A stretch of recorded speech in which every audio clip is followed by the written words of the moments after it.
Hello friends, welcome to our YouTube channel.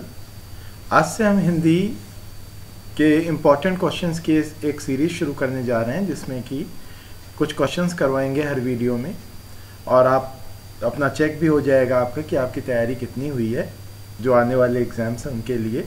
तो शुरू करते हैं आज की वीडियो। अगर अभी तक आपने हमारा चैनल सब्सक्राइब नहीं किया है तो चैनल को सब्सक्राइब कर लें, बेल आइकन पर क्लिक करें, जिससे कि आपको आने वाले इसी तरह के प्रश्नों की अन्य वीडियोज़ मिलती रहे।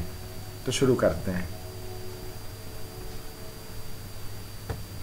प्रश्न उत्तर की इस सीरीज में हम केवल प्रश्न और उनके उत्तर देखेंगे, क्योंकि इनकी विस्तृत वीडियो जो भी है वो मैं सारी डाल चुका हूँ यूट्यूब पे।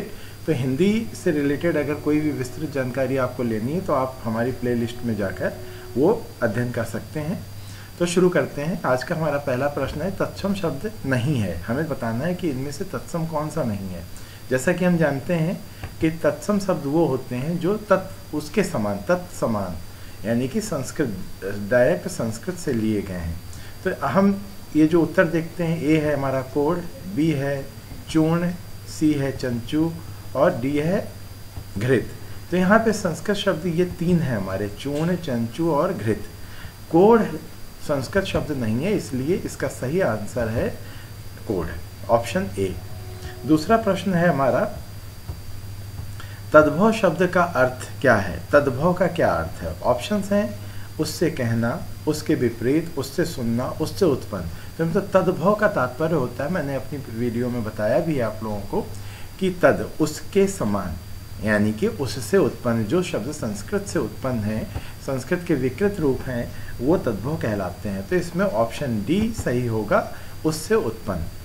अगला प्रश्न है हमारा, प्रस्तर का तद्भव शब्द क्या है। प्रस्तर तत्सम शब्द है जिसका तात्पर्य पत्थर होता है।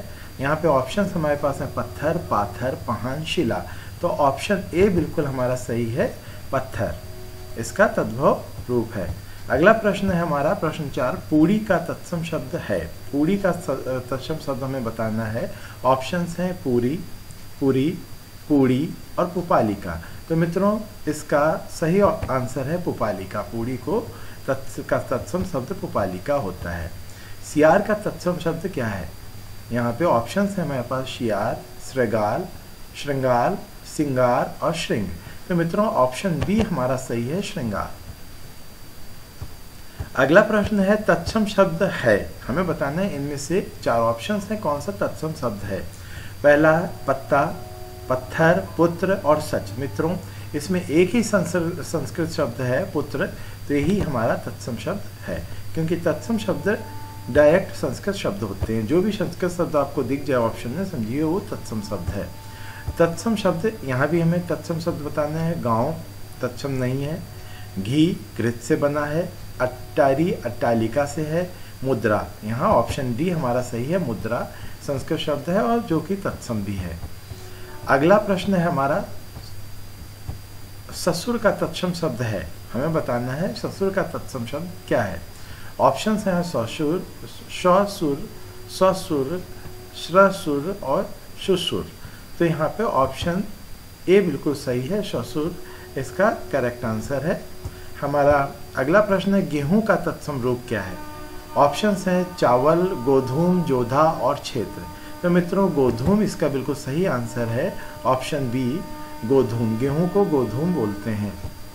अगला प्रश्न है हमारा, लक्ष्य का तद्भव बताइए। ऑप्शंस हैं लाख, लक्ष्य, लक्ष्य और लख। तो मित्रों, सही ऑप्शन है ऑप्शन आर, लाख। अगला प्रश्न है हमारा, जिन शब्दों के लिखित स्रोत नहीं मिलते उन्हें क्या कहते हैं। तत्सम ऑप्शन ए, ऑप्शन बी, तद्भव, देशज और अर्ध तत्सम। तो मित्रों, यहाँ पे वो शब्द हमें बताने जिनका कोई लिखित, तत्सम का लिखित स्रोत है, तद्भव का भी लिखित स्रोत मिलता है, अर्ध तत्सम भी मिलते हैं, लेकिन जो देशज शब्द हैं उनका कोई लिखित शब्द नहीं है। वो हमारी आम बोलचाल भाषा से बने शब्दों को देशज शब्द कहा जाता है। तो यहाँ ऑप्शन सी बिल्कुल सही है, देशज शब्द। अगला प्रश्न है प्रश्न नंबर 12, जिन शब्दों को हिंदी भाषा में अपनी क्षेत्रीय भाषाओं से ग्रहण किया गया है उन शब्दों को क्या कहते हैं। तो जो क्षेत्रीय ऑप्शन है तत्सम, तद्भव, देशज और विदेशी। मित्रों ऑप्शन सा बिल्कुल सही है, देशज। जो शब्द क्षेत्रीय भाषाओं से ग्रहण किए गए हैं वो देशज शब्द होते हैं। अगला प्रश्न है कौन सा वर्ण घोष नहीं है। तो घोष शब्द बताना है हमें, कौन सा नहीं है। तो जैसा कि मैंने बताया है अपनी वीडियो में, वर्ण रचना की वीडियो में, आप डिस्क्रिप्शन में जाके प्लेलिस्ट से देख सकते हैं। इसमें ऑप्शंस हैं ए, छ, अ और डा। तो मित्रों प्रत्येक वर्ण का, वर्ण समूह का तीसरा, चौथा और पांचवा जो वर्ण होता है वो घोष होता है। यहाँ पे ऑप्शन और छ जो है वो घोष वर्ण नहीं है। अगला प्रश्न है हमारा किस शब्द में री स्वर नहीं है। किस शब्द में री स्वर नहीं है। ऑप्शंस हैं कृपा, कृष्ण, दृष्टि, रिवाज। तो मित्रों यहाँ पे हमको कृपा, कृष्ण और दृष्टि तीनों में री दिख रहा है, रिवाज में री स्वर नहीं है, इसलिए ऑप्शन डी बिल्कुल सही आंसर होगा। अगला प्रश्न है हमारा किन ध्वनियों को अनुस्वार कहा जाता है। ऑप्शंस हैं स्वर के बाद आने वाले नासिक के ध्वनियाँ, स्वतंत्र रूप से उच्चारित ध्वनियाँ, स्वर के साथ आने वाली ध्वनियाँ, व्यंजन के बाद में आने वाली ध्वनियाँ। तो मित्रों स्वर के बाद आने वाली नासिक के ध्वनियाँ जो होती हैं उनको हम अनुस्वार कहते हैं। स्वर के बाद में कौन सी आती हैं, अंग और आहा। तो ये जो अंग और आहा हैं ये हमारी अनुस्वार ध्वनियाँ कहलाती हैं। अगला प्रश्न है हमारा किस शब्द में गुण संधि है। हमें ये बताना है किस शब्द में गुण संधि है। तो यहाँ पर हमारा सही ऑप्शन होगा सिंधूर्मी। सिंधूर्मी में गुण संधि है। अगला प्रश्न है वृक्ष छाया का संधि विच्छेद क्या होगा। वृक्ष छाया का संधि विच्छेद रूप होगा, ऑप्शन ए है वृक्षा प्लस छाया, ऑप्शन बी है वृक्षा प्लस छाया, वृक्ष प्लस छाया और ऑप्शन डी है वृक्ष प्लस छाया। तो यहाँ पर ये विसर्ग संधि है, नहीं सॉरी व्यंजन संधि है और ऑप्शन डी ये बिल्कुल सही इसका आंसर है। इसके बाद हमारा है शम श्रु शब्द का तद्भव रूप क्या होगा। ऑप्शन है मूछ, अश्रु, ससुर और आंसू। मित्रों बिल्कुल सही आंसर होगा ए मूछ। समश्रु का तात्पर्य मूछ से होता है। अगला प्रश्न है विपरीत अर्थ का बोध कराने वाले शब्द हैं।